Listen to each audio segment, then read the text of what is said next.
bem-vindos, muito bem-vindas ao podcast do Círculo das Emoções. Eu sou Nanda Biolchini, idealizadora desse projeto. Estou aqui com o Lucas e com a Sol, do Tribe Zen, que sustentam esse trabalho em uma linda parceria para a gente continuar cuidando das feridas emocionais e descobrindo quais são os superpoderes que desenvolvemos a partir desses desafios que acontecem na nossa infância. Estão curiosos para saber sobre o que a gente vai falar nesse episódio? Nós nunca sabemos. Isso que é mais legal, da gente fluir no que está brotando aqui, no que a Nanda está trazendo.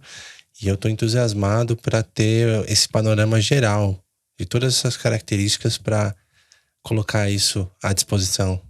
Essa é a magia, porque aí o oral aqui, né, é o que a gente estava falando, né, de um percentual grande de ser oral, mas eu sentindo como que cada um desses traços vai permeando o meu ser, meu entorno, as pessoas com quem eu convivo, então é muito gostoso, assim, não saber qual que você vai trazer agora. Só lembrando que são 5 dores e 5 traços de caráter e que todos nós temos um pouquinho de cada uma delas. O que torna cada um único é a composição, o percentual de distribuição. Normalmente tem 2 traços de caráter que são mais fortes, que ressaltam mais, mas ainda assim nós temos um temperinho de todos os outros, né? No caso que você esteja escutando os podcasts e esteja falando assim, nossa, mas eu tô me reconhecendo em todos, como isso é possível? Sim, é possível, você tem elementos de todos eles e te convido a ficar atento para compreender o que se ressalta, o que é mais evidente. E hoje a gente vai falar sobre a dor da humilhação, que nos leva para o traço de caráter masoquista. Mas antes da gente mergulhar nessa dor de hoje, eu queria trazer alguns elementos que a gente conversou depois e que complementam tudo que a gente falou sobre o oral e sobre o articulador, que eu sinto ser importante para vocês receberem também.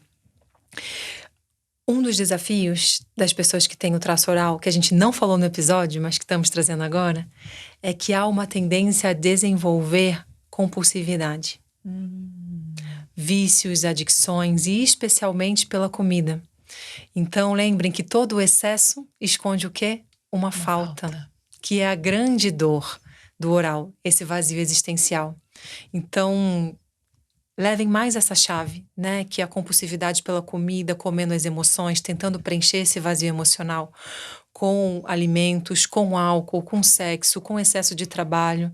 Pode ser um indício que há algum desequilíbrio nessa dor emocional do abandono e que leva a uma predominância do traço oral.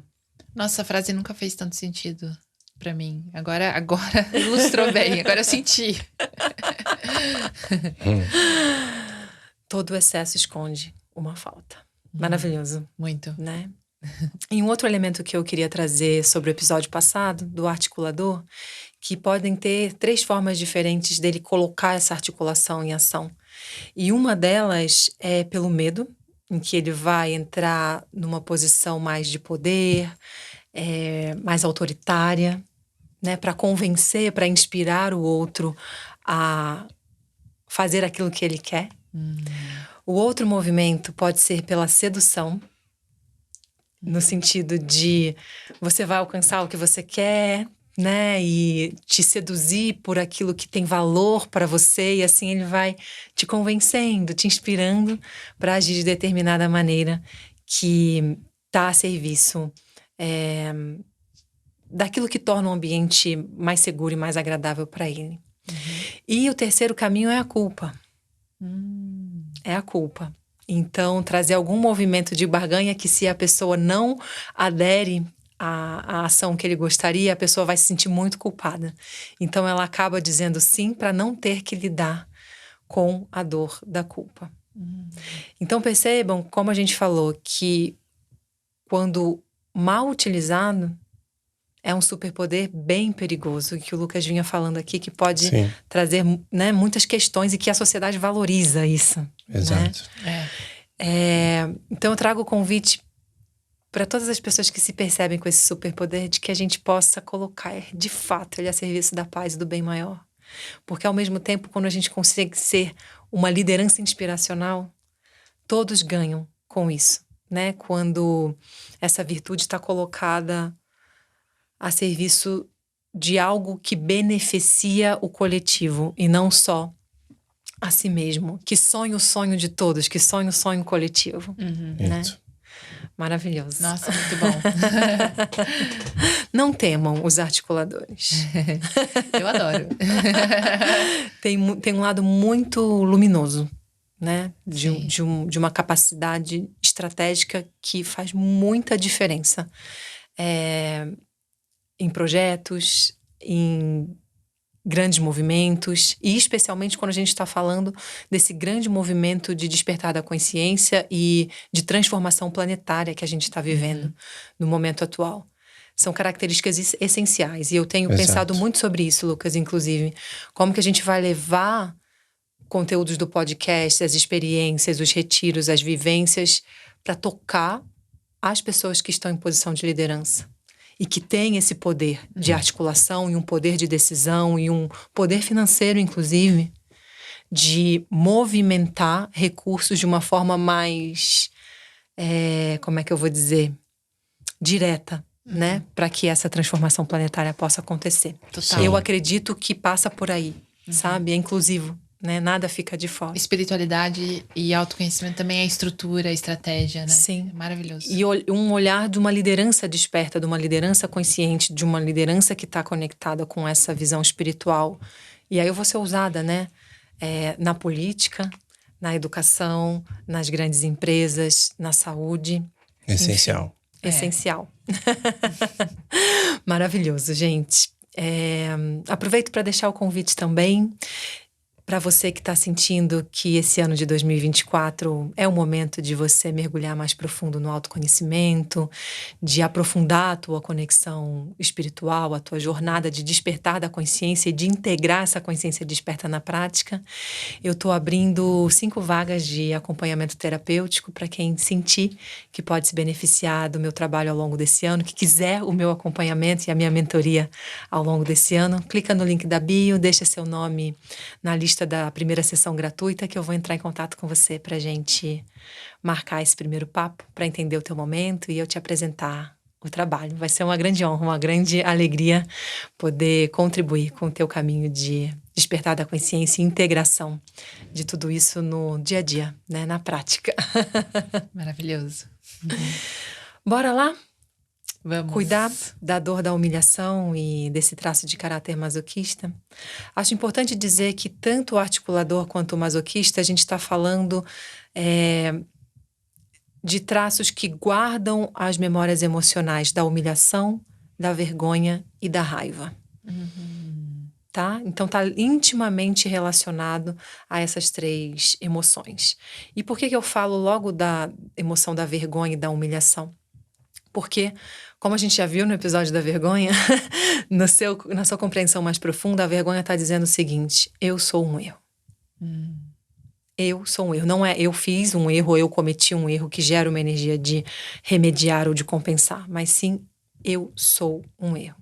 E essa é a grande dor do traço de caráter masoquista, que é formado a partir de uma humilhação por ter algo que ele fez e foi errado, exposto a várias pessoas. Certo.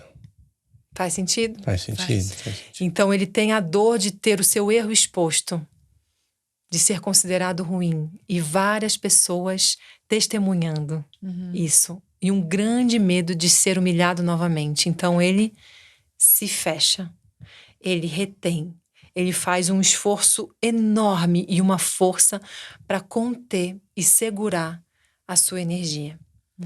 Então, são pessoas que você chega perto delas e você já sente uma densidade maior, uma tensão maior, é mais pesado, sabe? Tem um ar assim um pouco mais preocupado, parece que tudo na vida tem que lutar demais, tem que fazer muito esforço, e eles valorizam esse dar conta de um esforço que ninguém mais aguenta. Eu aguento. Então, essa palavra é muito forte para esse traço de caráter. Eu aguento. E, em algum nível inconsciente, eu tenho orgulho de conseguir aguentar tanto. Então, percebam que na dor da humilhação, que desenvolve esse traço de caráter, diferente do articulador, ele sente. Ele sente. E ele aguenta. Ele aguenta calado. Ele carrega o peso da vida, o peso das expectativas, muitas vezes o peso que as outras pessoas depositam sobre ele. Então prestem atenção se vocês convivem com pessoas que têm esse traço do caráter, para que inconscientemente não transforme essa pessoa numa lixeira, onde você vai despejando também os seus pesos e as suas dores, porque essa pessoa aguenta. Nossa, forte isso. É forte, né? E uma das características desse traço de caráter, e que é um superpoder, é a sua força. É a sua consistência. É a sua persistência. Ele é constante. Ele fica, ele aguenta, né? Mas aqui dentro tem um grande medo de julgamento, um grande medo de ser humilhado, um grande medo de exposição. Então percebam que a gente está falando de uma camada de insegurança que vai afetar o poder pessoal. É uma pessoa que dificilmente vai sentir conforto na espontaneidade, no improviso. Se ela tiver que falar em público de uma maneira que ela não se preparou, improvisada, nossa, ela vai tremer na base, ela não vai conseguir. Ela precisa levar o papelzinho dela, o script dela, a organização. E tá tudo bem com isso. Porque é a forma que ela tem o conforto e a confiança que vai ativar o seu brilho e a sua potencialidade. Então percebam que a dor da humilhação está intimamente ligada com o medo de errar. E a forma como essa pessoa se relaciona com o erro. Por quê? Durante a infância, ali na fase dos 3 aninhos, ela foi exposta.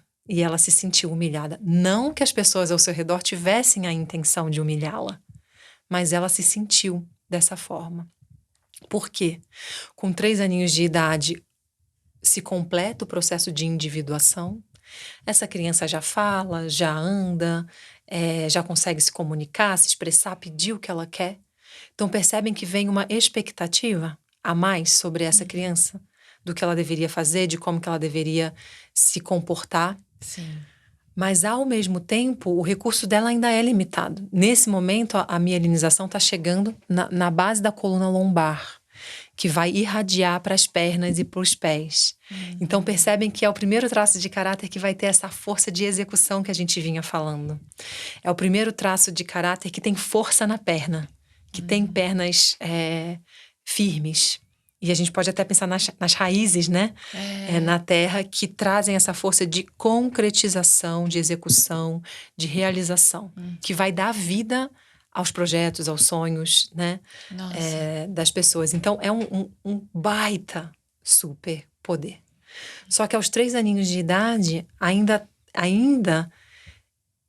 tem um aspecto assim, mas estão esperando que eu faça isso e que eu acerte, mas eu nem sei o que é que eu deveria fazer e eu tô sendo humilhado por alguma coisa que eu nem tinha o controle, que eu nem sabia. Meu Deus, o que está acontecendo? E isso vai matando o poder pessoal desse ser, né? Que se fecha e se recolhe e fala assim, eu aguento ficar com isso tudo aqui sozinho para eu não correr o risco de ser exposto e humilhado novamente. Nossa, A história que eu trouxe no episódio anterior, ela navega bem nesse lugar também. Porque como muitas vezes os pais podem depositar seus sonhos e expectativas na criança e pode causar esse peso excessivo, falar assim, puta, eu dou conta, eu tenho que provar meu valor, eu tenho que provar que eu aguento. Então, ele navega bem por aí também. Essa história, ela vem até mais... Faz mais sentido dentro desse perfil. Nossa, essa questão da perna forte faz muito sentido, porque se você pensar numa pessoa que tá carregando coisas nas costas, ela precisa ter perna forte para aguentar. Isso é muito forte. E me veio uma história também, por exemplo, minha mãe, uma vez, meu sobrinho tava crescendo, né? E como na nossa família, a gente é muito alto, ele tava acima da média. E ele tava ali por volta dos 2, 3 aninhos também. E aí a minha irmã tava sendo um pouco exigente. E a minha mãe falou isso, ó, você tem que lembrar que ele é uma criança. Perfeito. Por mais que ele é grande, que parece que já tem 6 aninhos, mas ele é uma criança, ele ainda é um bebê. Percebem de onde vem essa ferida de um traço de caráter que se exige demais, se cobra demais, é autocrítico demais? É nesse momento que se forma. E muitas vezes é uma cobrança externa que nem está sendo expressa diretamente, mas que para aquela criança é muito grande. E ela começa a se cobrar, ela começa a se exigir. Ela começa a botar uma barra muito alta de crítica que fica praticamente impossível de atender a essa autoexpectativa, vamos chamar assim? A essa autoexpectativa. No lado luz, pode ser uma pessoa extremamente capaz, assim, aquela que transcende limites. E no lado sombra, pode ser essa pessoa que nunca está satisfeita, que realmente excede, né? Sai do que pode ser considerado saudável. Por exemplo, a alta performance deve ser muito desse lado aí, da pessoa que tem que sempre estar se superando, talvez. O lado luminoso é uma pessoa que, quando ela se sente confortável e ela está num ambiente de confiança, ela relaxa. Quando ela sente que ela pode ser ela, e ela não vai ser julgada, e ela não vai ser humilhada, e ela não vai ser criticada. Nossa. Quando ela sente que esse ambiente recebe bem ela, que tem receptividade, que tem abertura, para que ela traga a sua luz ali dentro, é lealdade, gente. É consistência. É perseverança. A resiliência também pode ser. Um nível de resiliência absurdo, Sol. Força de realização, adaptabilidade, resiliência, lealdade, consistência, constância. Vamos lá, tamo junto, de mão dada até o final. Ninguém solta a mão de ninguém. Sim. E é uma virtude... Eu tô toda arrepiada aqui de falar nisso, né? É uma virtude muito elevada, gente, para com quem a gente divide a vida. Seja em casamento, seja em amizade, seja em equipe de trabalho. Percebem que quando essa pessoa se sente num ambiente de confiança e confortável, ela traz virtudes muito elevadas. E ela pode ser até um pouco mais lenta na realização, mas tem sempre uma consistência que está indo para um crescimento, porque ela cuida dos detalhes. Como ela não quer errar, como a memória de dor dela é um erro que me leva à humilhação, ela começa a estar atenta a todos os processos e a tudo que acontece antes de um resultado vir à tona, para ela evitar o erro. Então ela é detalhista. Né? Ela preza por esses detalhes e que pode levar um tempo maior na realização. Mas o mais importante, tem consistência. E se você parar para olhar, a gente falava sobre isso ontem, todas as pessoas que deram certo na vida, em negócios, em empreendimentos, e mesmo em relacionamentos amorosos que têm uma relação elevada, consistência e perseverança É essencial. com certeza tiveram ali e foram essenciais. Concordo. Esse é o caminho, pouquinho por dia, consistente, de forma sustentável. Isso. Eu sou muito nessa pegada. Eu prefiro criar algo que eu possa sustentar por muito tempo do que criar uma coisa muito intensa que no meio do caminho eu desisto. Me veio muito minha avó falando aqui, porque ela tem 50 anos de casada, né, com meu avô. E aí muita gente fala, nossa, mas como fica tanto tempo com uma pessoa, né? E o meu avô era uma pessoa que fez ela sofrer, que aí eu acho que também tem a ver com o caráter masoquista, igual você falou, o traço de caráter. E aí ela falou, tem que ser perseverante. Ela usa muito essa palavra.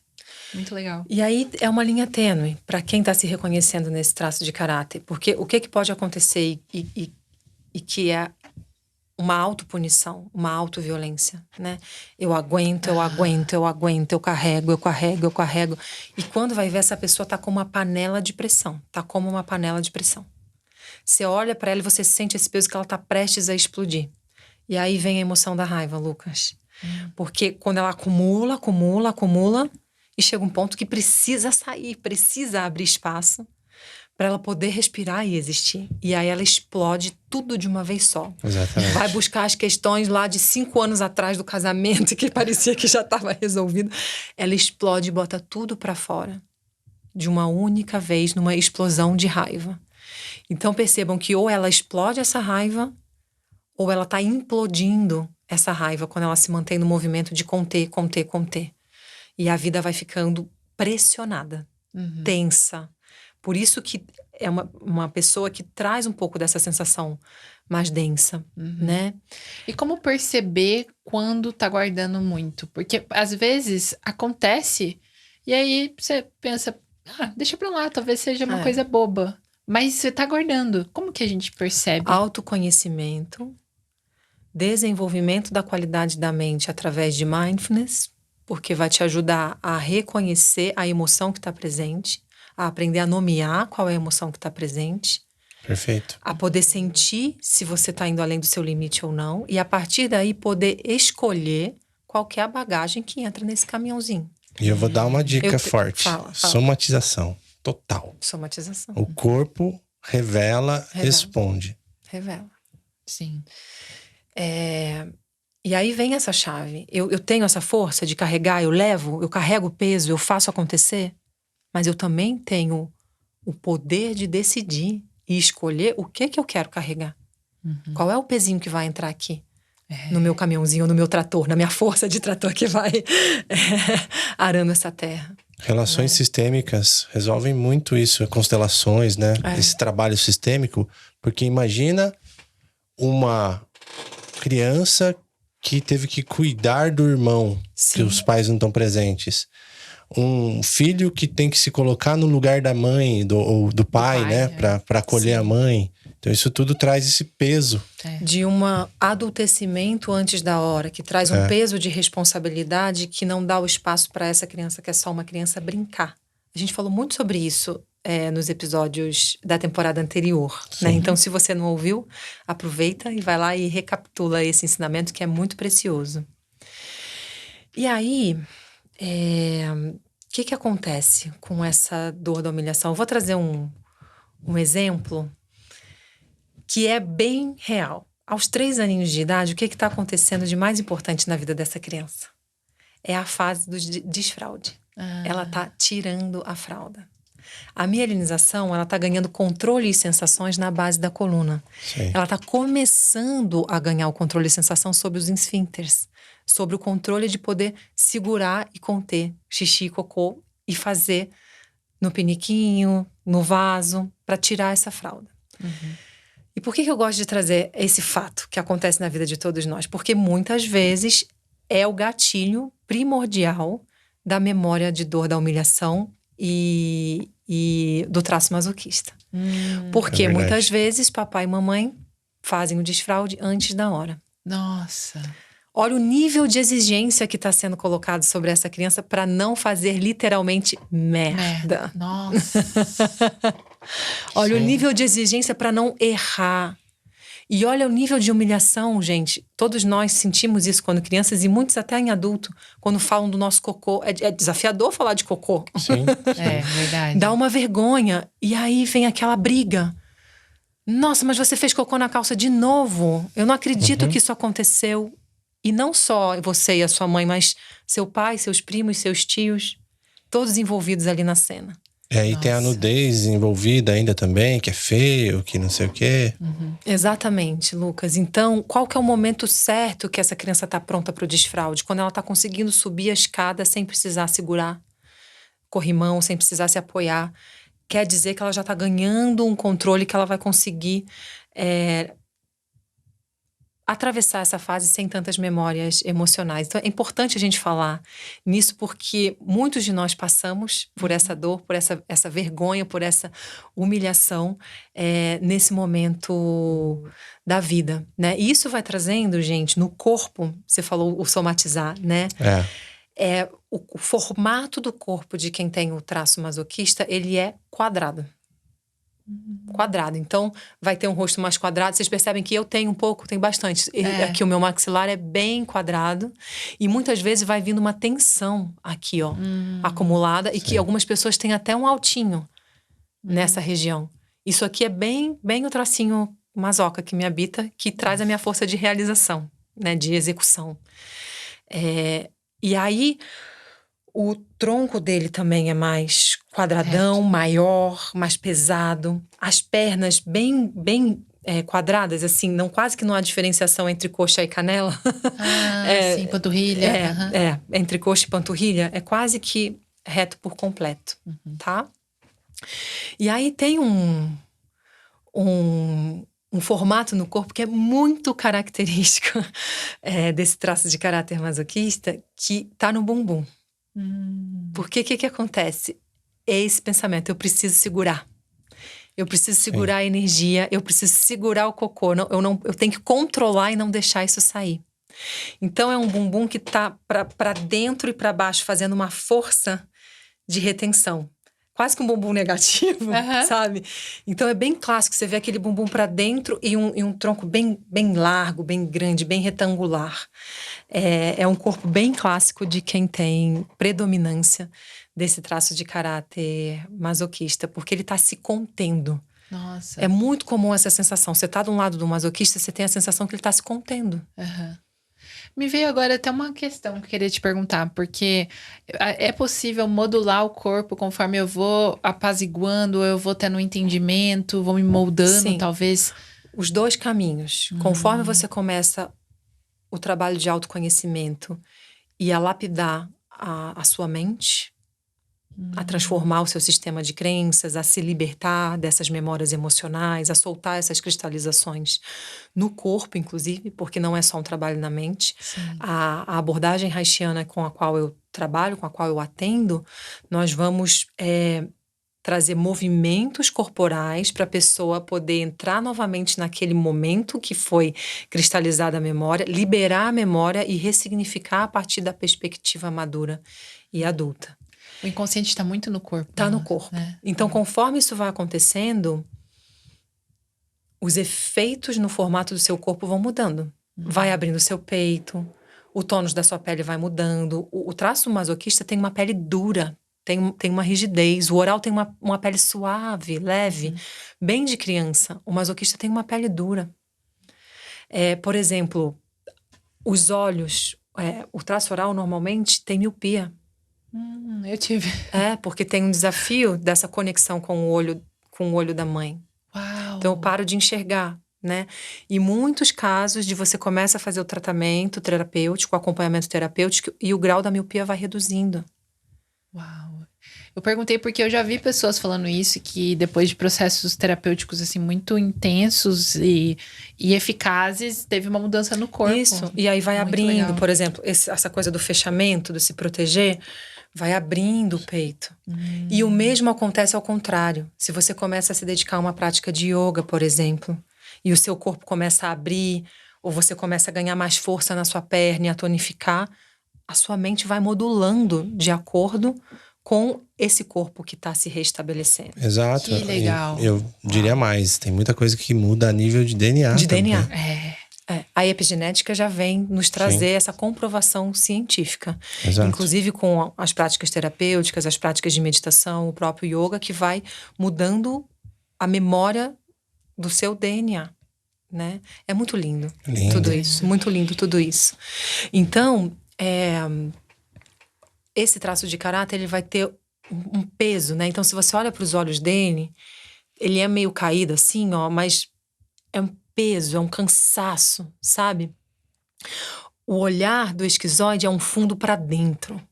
O olhar do masoquista, ele tem um fundo, mas é para fora, como se viesse umas olheiras mesmo. Tem um peso nesse olhar, de tanto que ele está carregando. Os ombros dele são caídos. Lembra que a gente falou do esquizoide que faz um pouquinho assim? Para proteger, para eu entrar no meu casulo de novo. O masoquista é uma coisa assim, é para baixo. Como se estivesse carregando toneladas nas costas. Nossa. Né? Então, um caminho de reequilíbrio para quem se reconheceu nesse traço é libertar o seu esforço. É saber colocar limites. É saber colocar escolhas de quais são as brigas que você vai brigar. Quais vão ser as batalhas que você vai comprar, sabe? De quais são os pesos que você vai carregar. E não carregar o mundo nas costas e o peso de tudo e de todos. Tem muito né? o aspecto do Salvador também, né? Muito aspecto do Nossa. Salvador. E começar a construir relações onde você tenha confiança, onde você não tenha medo de ser julgado, onde você seja recebido e apreciado e reconhecido por aquilo de melhor que você tem a entregar no mundo, que é a sua capacidade de realização, de lealdade, de consistência, tudo isso que a gente falou aqui que é tão luminoso. É muito nobre. Porque nesse ambiente, o masoquista, ele relaxa a gente. E ele brilha muito. E é um aspecto que todos nós precisamos ter ao nosso lado e que valorizamos muito. Eu valorizo muito, por exemplo, pessoas que têm essa característica, porque traz uma virtude de uma solidez. Sabe? É consistente. Tá Gosto. aqui. Tipo, eu posso contar com essa pessoa. Eu posso contar com você. Eu tô aqui por você, Isso é muito sabe? bom. Isso é muito bom. Eu valorizo muito também. Eu valorizo muito também, Lucas. Eu também. Tá vendo, gente? Masoquistas, vocês são muito importantes na nossa vida e na vida de todos os seres. Sim. Que legal, né? Nossa, é muito interessante navegar por essas perspectivas que é vários lados da mesma moeda, né? Muito, muito bonito. Uau. Maravilhoso, gente. Amei. Então, se você gostou, curte, comenta, marca a gente, @TribeZen, @Círculo das Emoções, @NandaBiocchini. E deixe seu comentário, o que você achou desse episódio. Comenta aqui embaixo. Comenta e compartilhe. É isso. Boa!